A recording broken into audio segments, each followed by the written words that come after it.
At the beginning of the story, we see an American football match where a man named Nicky is sitting comfortably with his girlfriend Jess in the VIP stands. The match was going on, but Nicky was paying more attention to the crowd than to the game. He saw a beautiful girl get up from her seat, and at that moment, a mischievous idea came to his mind. He made a small bet with Jess to see how many people would turn around to look at that girl. A man sitting there, Liu Yan, said that he wanted to join the bet too, and Nicky agreed. Everyone jokingly placed a $10 bet and started counting. When the girl exited the stand, the final count was that 7 people had turned to look at her. Jess had guessed the closest number in this bet, so she won. Liu Yan handed over the money without any hesitation and then suggested starting the next round. This time, the bet was on who would commit the next foul.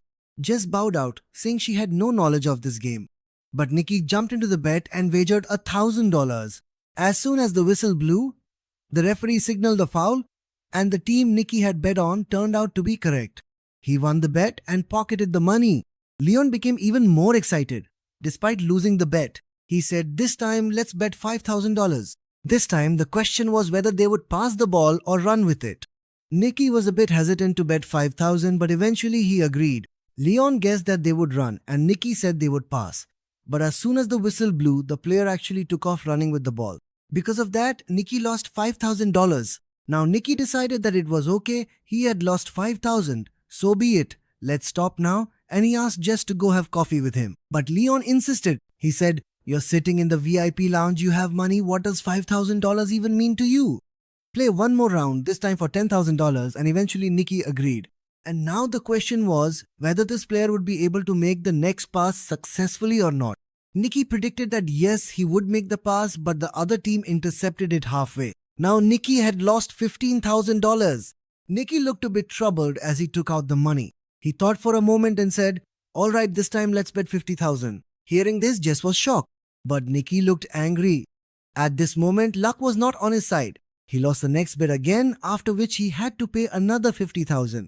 Now Jess immediately told him to stop, but Nicky's anger and ego got the better of him. Without thinking, he placed the next bet, a bet of $100,000. Leon mocked him and said, "Do you even have that much money?" Without saying much, Nicky threw an entire bundle of cash onto the table. After that, even Leon got excited. Now Nicky bet that the next pass would be intercepted. It wouldn't be completed, but this time the pass was successful.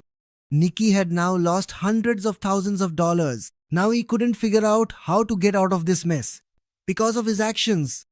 But this time, the plan succeeded. Nicky had now suffered losses worth millions of dollars. Now he couldn't figure out how to get out of this mess.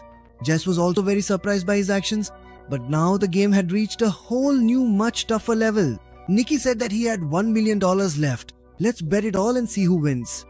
This time the decision will be made with playing cards. Liu Yan was winning continuously, so now he was going crazy with happiness. He started seeing Nicky as an ATM machine. Liu Yan drew his card, which was a 5 of clubs. Now Nicky just had to draw a card higher than 5. The chances of winning were quite high. Nicky picked up a card and flipped it over with great confidence, but it turned out to be a 3 of clubs. Seeing this, Jess immediately fell off her chair. When Nicky started the game, he only intended to bet $4,000, but by now he had lost over $1 million, that is almost around 90 million rupees. After this humiliating defeat, he had nothing left to say, so he quietly took Jess's hand and started to lead her outside. He was feeling very upset, but Liu Yan still kept teasing him. He said, "This is what happens, son, when you play against a master." Nicky paused and placed another bet, this time for $2 million. Now, the idea was a bit different. Nicky challenged Liu Yan, saying that Liu Yan could pick any random player using binoculars, and if Nicky guessed that player's jersey number correctly, he would win. Liu Yan was a bit confused by this. He said, "This is like mind reading, man." He felt as if Nicky was shooting himself in the foot. He was also a bit suspicious that maybe Nicky was cheating somehow. To clear his doubts, Nicky said, "Fine, I won't guess this time, Jess will do the guessing." Jess glared at Nicky angrily. She couldn't understand what on earth was going on. What are the chances that out of so many people the jersey number I say will be the right one? Saying this, she started to walk away. But Liu Yan's security guard stopped her from leaving and a brief scuffle broke out between them. Jess calmed herself down a little. Nicky told her, "Just look around the ground and say the number that feels right to you."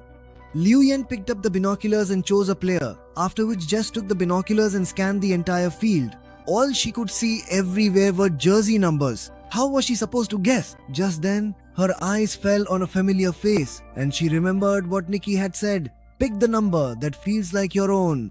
Their friend Farhad was there wearing a jersey with the number 55. Jess realized that this was all part of Nicky's plan. She said number 55 and it was the absolutely correct answer. Liu Yan was stunned by her answer. Jess too wondered for a moment how Nicky had known in advance that Liu Yan would pick that very number. But right now, none of that mattered. They had won the bet. Both of them made a profit of $1 million and got back all the money they had lost. Carrying 2 large bags filled with cash, they walked out of the stadium. Nicky told Jess that all of this was part of their plan. They had been tracking Liu Ji for quite some time. In fact, Liu Ji was famous in high society for his bad gambling habit. No matter what bets someone placed in front of him, he would jump right in. Nicky's team had come up with this entire plan. As soon as Liu Ji stepped out of his hotel room, the number 55 was planted in his subconscious mind. Even the security guard's label pin had 55 written on it. On the way to the stadium, the signboards also had the same number. And they didn't just show him this number, they made him hear it as well. On the way to watch the match, they played a song in Liu Yan's car that kept giving him hints about the number 55. In that song, a sound similar to 55 was repeated 124 times, which kept drawing Liu Yan's mind toward that number. Along with that, he was also shown a photo of Farhad, which created a visual memory for him. When he was looking through the binoculars, his mind naturally went to the number 55, and as soon as Jess saw Farhad, she said 55. Jess wasn't told anything in advance, so that her expressions throughout the game would be completely genuine, ensuring that no one would suspect her. After hearing all this, Jess was completely impressed by Nicky. After this, the story goes back a few days. This happened just a few days earlier. Nicky was lying on a bed in a room, and a man was pointing a gun at his head. Jess was sitting right next to him, whom he had met just a few days ago. It was clear that someone had trapped Nicky in their web, but there wasn't a trace of fear on his face. He said straight out that he didn't have a single penny. If you want to shoot, go ahead and shoot. The man with the gun understood his reactions and immediately recognized him. This guy is a player. He's a bigger con artist than us. And his guess was absolutely right. Nick is an excellent con artist who pulls off small thefts and does so very skillfully. Jess had lured him into this room. That's when he saw a natural talent in Jess. At that time, Jess couldn't understand anything.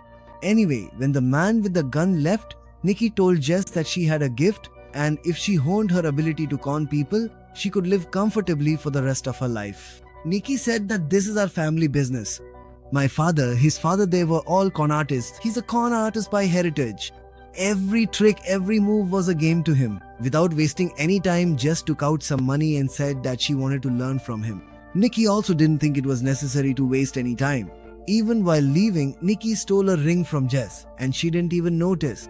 By the time Jess could figure out what had happened, her watch had already disappeared, and when she put the watch in her handbag, Nicky had already taken out her wallet. After all these tricks, Nicky said that sleight of hand, timing, and a bit of style, that's all you need in this line of work. That day, apart from saying goodbye, Nicky didn't say anything else to her. A few months later, Jess tracked him down in the city of New Orleans, where Nicky had started putting together a new team. Even their meeting was actually a test. It was a test. He wanted to see whether Jess was even worthy of joining his team or not. When Jess agreed, Nicky sent her to the fair with one of the team members. Today was Jess's first practical assignment. She held a map in her hand and started asking people for directions. Just then, her partner quietly stole a tourist camera lens. Then, another teammate deliberately bumped into a man and Jess took his wallet. Jess was now starting to feel a bit more confident in her style of stealing. She used chopsticks to take a wallet out of another woman's bag, and everything was so smooth that no one even suspected a thing. Nicky was watching all of this from the top of a building. He told the team to leave him alone. Now it was his turn to make a move.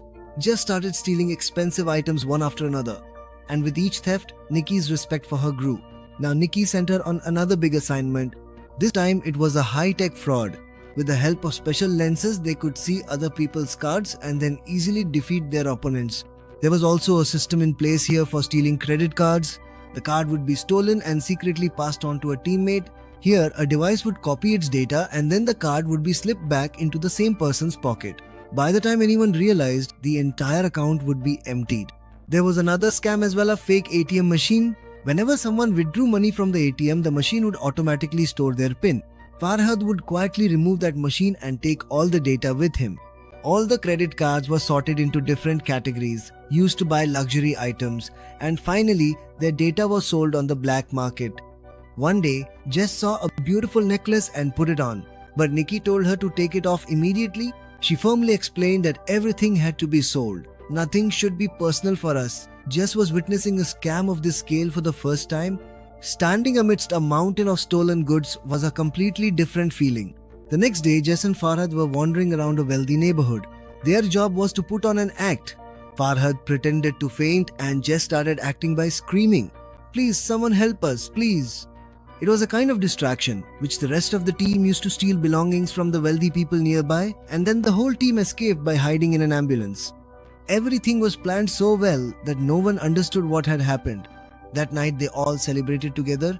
Nicky praised everyone because they had earned $1.2 million in just 1 week. The next day, all the team members were about to go their separate ways. All the documents were destroyed and everyone was assured that their money would be deposited into their bank accounts within a few days. But the old members knew that Nicky still had one last mission left.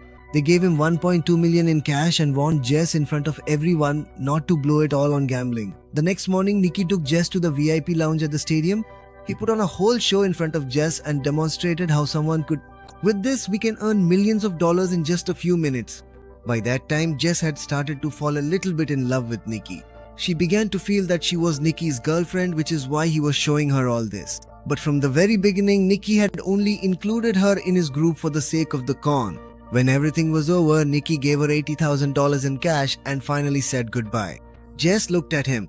There were tears in her eyes. Her heart was broken. On one hand, she had truly fallen in love with Nicky. On the other hand, she also felt that $80,000 was too little, since Nicky had just made $1 million. But in Nicky's world, there was no place for emotions. And now, Jess had seen his true colors. Almost 3 years later, we see a race car pulling into a service station, and soon we spot Nicky there as well. There was exhaustion in his eyes, and it was clear from his face that he was running out of money. At lunchtime, he had a meeting with Gairia, the owner of a race car team. Gairia's research team had developed a new algorithm called SIR, but he wanted to improve this algorithm further to increase his chances of winning. For this, they hired Nicky. The plan was absolutely simple. Nicky would pretend to be their chief engineer. Then they would stage a fight between him and Gairia so that the other teams would fall into their trap. After that, Nicky would sell a fake version of the head to the rival team, while Gairia's team would use the real system, ensuring their victory.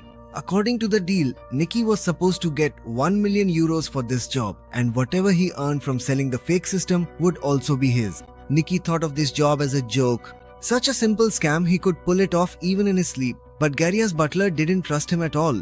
He directly threatened Nicky, saying that if he messed up even a little, he'd shoot him straight in the chest.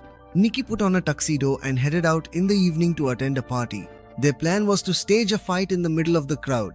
But their plan fell apart the moment Jess made her entrance, descending the stairs in a red dress and going straight to hug Gairia. Seeing this, Nicky was completely thrown off. He hadn't seen Jess in 3 years. And now she was with someone else and with the very man who had hired Nicky. Jess calmly walked up to Nicky and said, "I'm not a con artist anymore, and whatever happened 3 years ago doesn't matter now." She also said that Gariga doesn't know anything about her and Nicky's past relationship, and that it's better if it stays that way. Hearing all this made Nicky's blood boil. He picked up his glass of vodka and downed it in one go. First, he needed to pretend to fight. He was already furious with Gariga, and now he created a huge scene in front of everyone.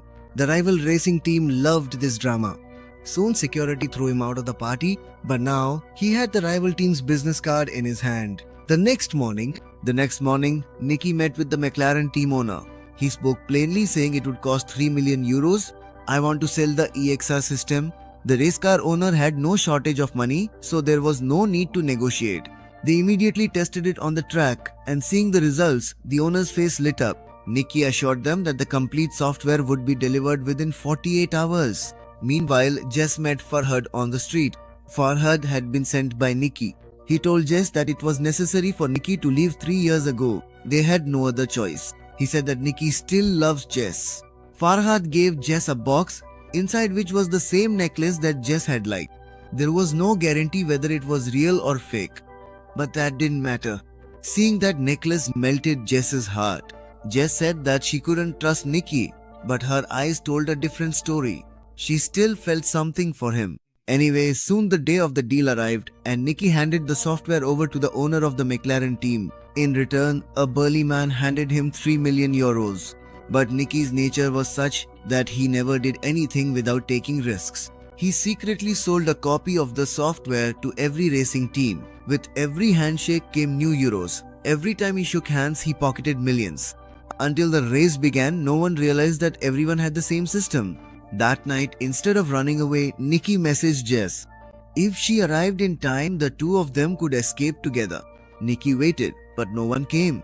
At the last moment, just as he was about to give up and leave, Jess showed up, but it still wasn't the right time to run away. Because at that very moment, the same burly man who had given Nicky 3 million euros on behalf of the McLaren team appeared in front of him. In reality, he was Garia's man. Now he had found out the whole truth that Nicky hadn't sold a fake, but the real software. He had no interest at all in Garia's 1 million euros. Now, fully geared up, he deliberately crashed into Nicky's car after a deadly accident. If you enjoyed the story, don't forget to like the video and subscribe for more untold tales, because the next twist might just blow your mind. He spent 40